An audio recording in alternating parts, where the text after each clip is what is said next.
तो कैसे हैं आप सभी? मैं उम्मीद करता हूँ कि आप सभी बहुत अच्छे होंगे। जैसा कि आप जानते हैं कि हम बात कर रहे हैं चाइल्ड डेवलपमेंट एंड पेडागोजी पर। चाइल्ड डेवलपमेंट और पेडागोजी सेक्शन पे हम बात करें पेपर 2 और पेपर 1 और पेपर 2 दोनों के लिए। चलिए आगे बढ़ते हैं। ओके, तो पेपर 1 और पेपर 2 दोनों के लिए चाइल्ड डेवलपमेंट एंड पेडागोजी का जो सेक्शन है सीटेट का, उस पर हम बात कर रहे हैं। हम इसे बात कर चुके हैं। वीडियो आपको प्लेलिस्ट में मिल जाएगा, वहाँ जा करके आप देखेंगे, ठीक है ना। आइए वीडियो को आगे बढ़ाते हैं विदाउट टाइम वेस्ट किए हुए।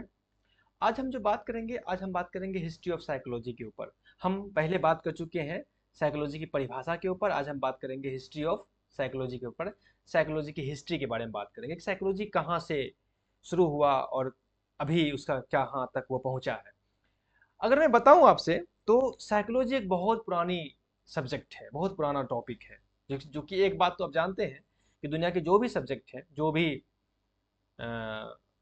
सब्जेक्ट है, वो सब के सब फिलॉसफी से निकला हुआ है। क्योंकि फिलॉसफी जो है वो सारे सब्जेक्ट की माँ है। Philosophy is the mother of all subject, विषय, ठीक है ना। उसी तरह साइकोलॉजी भी वहां से निकला है, लेकिन साइकोलॉजी बहुत पुराना सब्जेक्ट है। कितना पुराना है ये कहना बहुत मुश्किल है। करीब करीब सुनने में देखने में मिलता है कि तकरीबन तकरीबन 3,000 साल पहले कुछ साइंटिस्टों ने, कुछ साइकोलॉजिस्ट ने, कुछ फिलोसफर ने साइकोलॉजी के कुछ शब्द को के बारे में कहा, लर्निंग के बारे में कहा, इंटेलिजेंस के बारे में, इन कुछ शब्दों के बारे में कहा था। आज से लगभग 3,000 साल पहले की बात है। लेकिन उसके पास, हमारे पास कोई डेटा नहीं है अवेलेबल कि किसने कब क्या कहा। कोई डेटा अवेलेबल हमारे पास नहीं है। लेकिन जब हम थोड़ा आगे बढ़ते हैं और हम आते हैं 17वीं शताब्दी में, तब हमें 17वीं शताब्दी में आते हैं, तब हमें कुछ साइकोलॉजी के बारे में कुछ फैक्ट देखने को मिलता है। सबसे पहली बार, अब यहाँ से बातों को आप नोट करेंगे। कितनी पुरानी बातें हैं, साइकोलॉजी कितनी पुरानी है वो आपके फायदे की नहीं है। वो 3,000 या 4,000 साल पहले पुरानी है, वो आपके फायदे की नहीं है। लेकिन अब जो रिसेंट, जो कुछ वक्तों से जो चीजें सामने आई है, जिसके पास हमारे पास रिटन डेटा है, तब से हम साइकोलॉजी को समझने की कोशिश करेंगे और वहीं से आपको फायदा मिलेगा। खैर आगे बढ़ते हैं। पहली बार एक ब्रिटिश फिलोसफर जॉन लॉक 17वीं शताब्दी में एक शब्द इस्तेमाल किया किया टर्म इस्तेमाल किया, जिसका नाम है टेबुला रासा। शब्द का इस्तेमाल किया टेबुला रासा, बच्चों के लिए, फॉर चिल्ड्रन, बच्चों के लिए। और इस टेबुला रासा जो है एक लैटिन वर्ड से, जिसका मतलब होता है ब्लैंक स्लेट और इम्प्टी वेसल्स, यानी खाली बर्तन। अब यहाँ आप बातों को नोट करेंगे कि सबसे पहले यानी जॉन लॉक ने टेबुला रासा शब्द का इस्तेमाल किया। कई बार ये एग्जाम में क्वेश्चन पूछा गया है। और इसका मतलब होता है ब्लैंक स्लेट और इम्प्टी वेसल्स। यानी कि जॉन लॉक मानते थे कि जब बच्चा जन्म लेता है तो वो खाली कोरा कागज होता है, उसके दिमाग में, उसके पास कुछ नहीं होता है। ही इज इम्प्टी, वो ब्लैंक स्लेट होता है। जॉन लॉक का ऐसा मानना था। लेकिन कुछ फिलोसफर इस बात से एग्री नहीं थे। वो उन्होंने कहा कि नहीं, बच्चा जब पैदा होता है तो कुछ न कुछ चीजों को लेकर के आता है। जैसे कि उसमें एक फिलोसफर थे, but not all philosophers agree with him. French philosopher, एक French philosopher Rene Descartes and Greek philosopher Plato believe that childrens are born with some knowledge about the world. ये मानते थे फिलोसफर जैसे रेने डेकार्ट और Greek philosopher Plato, ये मानते थे कि नहीं, ऐसा नहीं होता है। बच्चा जो है जब जन्म लेता है तो कुछ नॉलेज, दुनिया के बारे में कुछ नॉलेज लेकर के वो पैदा होता है। नॉलेज अबाउट द वर्ल्ड, कुछ नॉलेज लेकर के पैदा होता है। यानी 17वीं शताब्दी में जॉन लॉक ने कहा कि एक शब्द इस्तेमाल किया टेबुला रासा, किसके लिए? बच्चों के लिए। और जिसका मतलब होता है ब्लैंक स्लेट या इम्प्टी वेसल्स, यानी खाली स्लेट या खाली बर्तन, ठीक है ना। उनका मानना था कि जब बच्चा जन्म लेता है तो बच्चा खाली स्लेट जन्म लेता है, खाली बर्तन, यानी बच्चा कोरा कागज होता है। लेकिन कुछ फिलोसफर इस बात से एग्री नहीं थे। उनका कहना था, जैसे कि रेने डेकार्ड एक फिलोसफर थे जो फ्रेंच के थे, और ग्रीक फिलोसफर प्लेटो, उन्होंने उस बात से एग्री नहीं थे। उन्होंने कहा नहीं, ऐसा नहीं होता है। जब बच्चा जन्म लेता है, चिल्ड्रन आर बॉर्न, जब जन्म लेता है तो some knowledge about the world, वो दुनिया के कुछ नॉलेज के साथ पैदा लेता है, ठीक है ना। फिर आगे बढ़ते हैं हम, तो 19th सेंचुरी में आते हैं, psychology become scientific subject. Psychology जो है एक साइंटिफिक सब्जेक्ट के तौर पर हमारे सामने में उभर करके आता है। कब? जब German psychology psychology professor from Leipzig University, William Wundt established the first laboratory of psychology in 1879। अब इस बात को आपको याद रखिएगा, 19th सेंचुरी में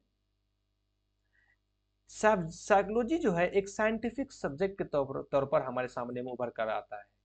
क्यों? इसलिए कि एक जर्मन साइकोलॉजिस्ट थे जो प्रोफेसर थे लेप्जिग यूनिवर्सिटी के, उसका नाम था विलियम वुंड। और विलियम वुड जो है फर्स्ट लेबोरेटरी एस्टेब्लिश करते हैं साइकोलॉजी के लिए, फर्स्ट लेबोरेटरी एस्टेब्लिश करते हैं। कहाँ? कब? 1879 में। ये बात आप याद रखिएगा यहाँ पर। और तब से साइकोलॉजी जो है वो एक साइंटिफिक सब्जेक्ट के तौर पर जाना जाने लगा। जब विलियम वुड ने पहला लेबोरेटरी एस्टेब्लिश किया 1879 में, 1879 में, और तब से साइकोलॉजी जो है एक साइंटिफिक सब्जेक्ट के तौर पर हमारे सामने में उभर करके आया। आगे बढ़ते हैं, चलिए। तो दस making psychology respect is scientific area of study, और साइकोलॉजी को एक साइंटिफिक एरिया ऑफ स्टडी के तौर पर रिस्पेक्ट किया जाने लगा जब विलियम वुंड ने एक एस्टेब्लिश किया एक लेबोरेटरी। फॉर दिस कंट्रीब्यूशन, इनके इस योगदान के वजह से विलियम वुंड ने लेबोरेटरी 1879 में लेबोरेटरी एस्टेब्लिश किया जर्मनी में, और इनके इस योगदान के लिए विलियम वुंड को फादर ऑफ मॉडर्न साइकोलॉजी के नाम से जाना जाता है। ये बात आप याद रखिएगा, विलियम वुंड को is known as father of modern psychology, आधुनिक मनोविज्ञान के पिता के तौर पर विलियम वुंड को जाना गया। क्यों? क्योंकि उन्होंने पहली बार एक लेबोरेटरी एस्टेब्लिश किया साइकोलॉजी में, साइकोलॉजी के क्षेत्र में, साइकोलॉजी के लिए, और उस लेबोरेटरी में उन्होंने कई सारे प्रयोग किए, और उसके बाद जो है साइकोलॉजी जो है एक साइंटिफिक स्टडी के तौर पर पढ़ा जाने लगा, और इसलिए विलियम वुंड को फादर ऑफ मॉडर्न साइकोलॉजी के नाम पर जाना गया। ठीक है, आगे बढ़ते हैं। अराउंड द सेम टाइम, और इसी समय लगभग इसी समय, अराउंड द सेम टाइम लगभग इसी समय, एक American psychologist William James from Massachusetts also establish laboratory in Cambridge university. और लगभग इसी समय एक अमेरिकन साइकोलॉजिस्ट जिनका नाम था विलियम जेम्स, उन्होंने एक कैम्ब्रिज यूनिवर्सिटी में एक लेबोरेटरी एस्टेब्लिश किया। यानी कि विलियम वुंड ने जर्मनी में 1879 में लेबोरेटरी एस्टेब्लिश किया, और उसी समय लगभग विलियम जेम्स जो है वो कैम्ब्रिज यूनिवर्सिटी में साइकोलॉजी के लिए एक लेबोरेटरी एस्टेब्लिश किया। ठीक है ना, विलियम वुंड और विलियम जेम्स, इस बात को याद रखिएगा। आइए आगे बढ़ते हैं। Both William wound and William James were psychologists, but their approach to psychology were totally different. William wound और विलियम जेम्स दोनों साइकोलॉजिस्ट थे, लेकिन दोनों का अप्रोच जो था, तरीका जो था, वो बिल्कुल डिफरेंट था, बिल्कुल अलग था। विलियम वुंड भी साइकोलॉजिस्ट थे जिन्होंने 1879 में जर्मनी में एक लेबोरेटरी एस्टेब्लिश किया, फर्स्ट लेबोरेटरी एस्टेब्लिश किया, और विलियम जेम्स भी एक साइकोलॉजिस्ट थे जिन्होंने कैम्ब्रिज यूनिवर्सिटी में एक लेबोरेटरी एस्टेब्लिश किया साइकोलॉजी को लेकर के। लेकिन दोनों साइकोलॉजिस्ट थे, लेकिन दोनों की जो अप्रोच थी, तरीका जो था, वो दोनों का तरीका बिल्कुल डिफरेंट था। क्या डिफरेंट था? आइए बात करते हैं। William wound was study structure of mind. William wound जो है वो माइंड के स्ट्रक्चर पे, माइंड के संरचना पर अध्ययन करते थे, कॉन्शियसनेस पे अध्ययन करते थे। किस मेथड का इस्तेमाल? Using the method of introspection method का इस्तेमाल करते थे। The oldest method used in psychology. अब इस बात को याद रखिएगा, इस बात को नोट कर लीजिए कॉपी में। विलियम वुंड जो है, देखिए विलियम वुंड और विलियम जेम्स दोनों को याद रखिए, समझिए। विलियम वुंड के बारे में हम बात कर रहे हैं कि विलियम वुंड जो है वो जो स्टडी करते थे, वो स्ट्रक्चर ऑफ माइंड पर स्टडी करते थे, कि माइंड के स्ट्रक्चर पर, उसकी संरचना पर करते थे, माइंड की संरचना पर। कॉन्शियसनेस, इंसान की जो चेतना है, उस पर स्टडी करते थे। किस मेथड का इस्तेमाल करके? इंट्रोस्पेक्शन मेथड का इस्तेमाल करके, आत्मनिरीक्षण का इस्तेमाल करके। आत्मनिरीक्षण का इस्तेमाल करके। और ये जो इंट्रोस्पेक्शन है, आत्मनिरीक्षण जो है, ये oldest method used in psychology. Psychology में सबसे पुराना तरीका इंट्रोस्पेक्शन है। साइकोलॉजी में सबसे पुराना तरीका का जो इस्तेमाल किया जाता है वो इंट्रोस्पेक्शन। इन इंट्रोस्पेक्शन जो है वो सबसे पुराना मेथड है जो साइकोलॉजी में इस्तेमाल किया जाता था, इंट्रोस्पेक्शन। ये बात याद रखिएगा, oldest method is in psychology. His field of study were later known as structuralism, इस बात को याद रखिएगा। और इनकी जो फील्ड जो उभर करके आई, जो क्षेत्र उभर करके आया, इनकी जो फील्ड था उस फील्ड का नाम रखा गया स्ट्रक्चरलिज्म, यानी संरचनावाद। संरचनावाद ने विलियम वुंड आत्मनिरीक्षण की विधि यानी मनोविज्ञान में प्रयुक्त सबसे पुरानी विधि का उपयोग करके मन की संरचना चेतना का अध्ययन कर रहे थे, और उनके अध्ययन के क्षेत्र को संरचनावाद के रूप में जाना गया। ये बात आप बिल्कुल नोट डाउन कीजिएगा, एग्जाम में कहीं ना कहीं क्वेश्चन आपसे ये पूछेगा। तो आपको समझ में आ गया ये बात को, आगे बढ़ते हैं। चलिए, जहां स्ट्रक्चरलिज्म विलियम वुंड काम कर रहा था, स्ट्रक्चरलिज्म पर विलियम वुंड काम किया, लेकिन हुआ क्या कि कुछ वक्त के बाद जो है ये स्ट्रक्चरलिज्म जो है वो धीरे धीरे ग्रेजुअली जो है एक्सटिंक्ट होने लगा, खत्म होने लगा। क्यों? क्योंकि इसके अंदर सब्जेक्टिविटी थी विलियम वुंड, इसलिए स्ट्रक्चरलिज्म जो है धीरे धीरे खत्म हुआ। और स्ट्रक्चरलिज्म जब धीरे धीरे खत्म हुआ तो after that new field arises in psychology developed by William James name functionalism. और जैसे स्ट्रक्चरलिज्म धीरे धीरे ग्रेजुअली एक्सटिंक्ट होने लगा, खत्म होने लगा, विलुप्त होने लगा, तो उसके बाद एक नया फील्ड साइकोलॉजी के क्षेत्र में डेवलप हुआ, जिसको डेवलप किया विलियम जेम्स ने, और उसका नाम था फंक्शनलिज्म, प्रकार्यवाद। प्रकार्यवाद, फंक्शनलिज्म, इस बात को याद रखिएगा। स्ट्रक्चरलिज्म किसका था? स्ट्रक्चरलिज्म विलियम वुंड का। अब फंक्शनलिज्म किसका है? विलियम जेम्स का। स्ट्रक्चरलिज्म जो है वो विलियम वुंड का क्षेत्र था। विलियम वुंड जिस फील्ड में काम किया उस फील्ड को स्ट्रक्चरलिज्म कहा गया। उसमें विलियम वुंड जो है माइंड के स्ट्रक्चर पे बात करता था। माइंड के क्या, माइंड के स्ट्रक्चर होंगे क्या, कौन चेतना, कॉन्शियसनेस पे बात करता था। और कौन से मेथड का इस्तेमाल करता था? इंट्रोस्पेक्शन मेथड का इस्तेमाल करता था, जो सबसे पुरानी मेथड थी साइकोलॉजी में।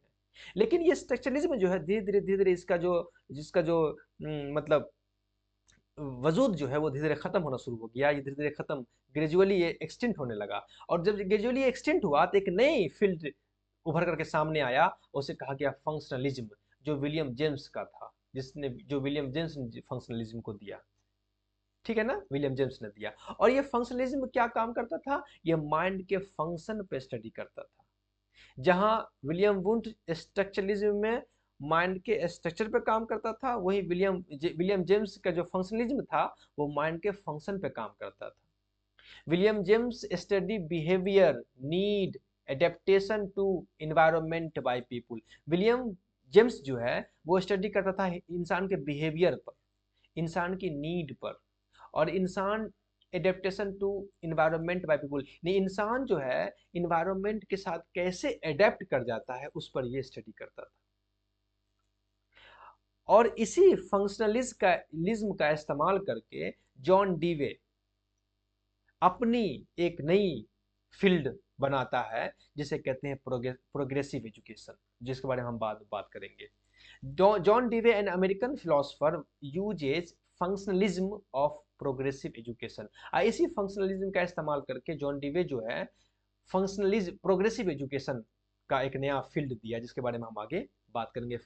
ये प्रोग्रेसिव एजुकेशन है क्या, जॉन डीवे का। तो अब यहाँ कितनी बातें आपके सामने उभर के आई, पहले आपके बारे सामने उभर के आई, थोड़ा सा पहले से रिवाइज कर देते हैं हम ताकि बात समझ में आए।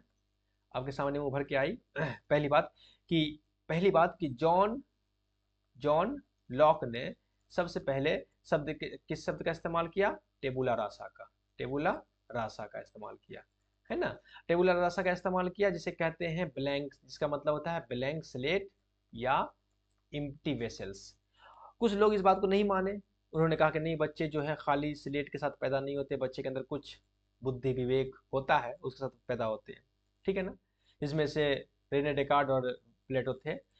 जब 19th सेंचुरी में आते हैं तो विलियम वुंड ने एक लेबोरेटरी एस्टेब्लिश किया 1879 को, कहाँ, जर्मनी में एस्टेब्लिश किया, जर्मनी में लेबोरेटरी एस्टेब्लिश किया। उसके बाद साइकोलॉजी जो है एक साइंटिफिक तौर पर पढ़ा जाने लगा और समझा जाने लगा।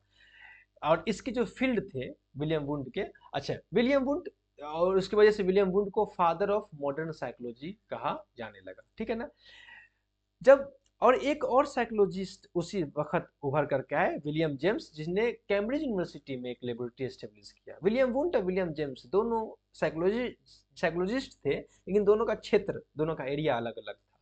जहां विलियम वुंड जो है वो इंसान के माइंड के स्ट्रक्चर पे बात करते थे, उसके कॉन्शियसनेस पे बात करते थे, इंट्रोस्पेक्शन मेथड का इस्तेमाल करके, और उनके फील्ड को स्ट्रक्चरलिज्म कहा गया। और वही विलियम जेम्स जो है वो माइंड के फंक्शन पे काम करते थे, इंसान की नीड, इंसान के बिहेवियर, इंसान किस तरह से इन्वायरमेंट से अडेप्ट होता है उस पर वो करते थे। और इनके जो क्षेत्र था उनको कहा गया फंक्शनलिज्म। और इसी फंक्शनलिज्म का इस्तेमाल किया जॉन डेवे, और उन्होंने एक नया फील्ड दिया जिसे कहते हैं प्रोग्रेसिव एजुकेशन, जिसके बारे में हम आगे बात करेंगे, ठीक है ना। तो जिस तरह से स्ट्रक्चरलिज्म खत्म हुआ, फंक्शनलिज्म आया, उस तरह से एक और जगह, एक और एरिया में, इन ऑस्ट्रेलिया और जर्मनी में जब स्ट्रक्चरलिज्म खत्म हुआ, इन ऑस्ट्रेलिया जर्मनी में another field emerge with dusk, dusk मतलब खत्म होना, समाप्त होना, स्ट्रक्चरलिज्म, द गेस्टाल्ट साइकोलॉजी। तो जैसे स्ट्रक्चरलिज्म खत्म हुआ तो एक तरफ तो विलियम जेम्स का फंक्शनलिज्म उभर करके सामने आया, और एक तरफ जो है गेस्टाल्ट साइकोलॉजी उभर करके सामने आया। गेस्टाल्ट साइकोलॉजी के बारे में हम आगे पढ़ेंगे, ठीक है ना। Gestalt is a German words that nearly means configuration. Configuration मतलब विन्यास, मतलब सिस्टमेटिक, किसी चीज को सिस्टमेटिक, क्रमबद्ध, मतलब लगाना, क्रमबद्ध करना। मल्टीपल साइकोलॉजिस्ट लाइक हरमन इबिंगम, हम इबिंगस जो है इस गेस्टाल्ट साइकोलॉजी को मानते हैं। मैक्स वर्दमन को तो father of gestalt psychology school कहा जाता है। वोल्गन कोहलर एंड कर्ट कोफका, इस ये जो साइकोलॉजिस्ट है, ये गेस्टाल्ट स्कूल ऑफ साइकोलॉजिस्ट को मानते हैं। कौन? हरमैन इवेंगस, Max Wertheimer, Wolfgang Kohler and Kurt Koffka. अब मैक्स वर्दमन को जो तो फादर ऑफ गेस्टाल्ट स्कूल भी कहते हैं, फादर ऑफ गेस्टाल्ट साइकोलॉजी भी कह सकते हैं आपको। आप बताइए इसमें चीज़ें में कितनी चीज़ें आपको सीखने को मिली? कम से कम 10-15 चीज़ें आपको सीखने को मिला, और तमाम चीज़ों को आप लाइन बाय लाइन नोट करके कॉपी में रखे होंगे। नेक्स्ट वीडियो में हम इस टॉपिक से रिलेटेड कुछ क्वेश्चंस को कर लेंगे ताकि आपको समझना और ज़्यादा आसान हो जाए। अपना ख्याल रखेंगे, मिलते हैं दूसरे वीडियो में, तब तक के लिए ओके बाय।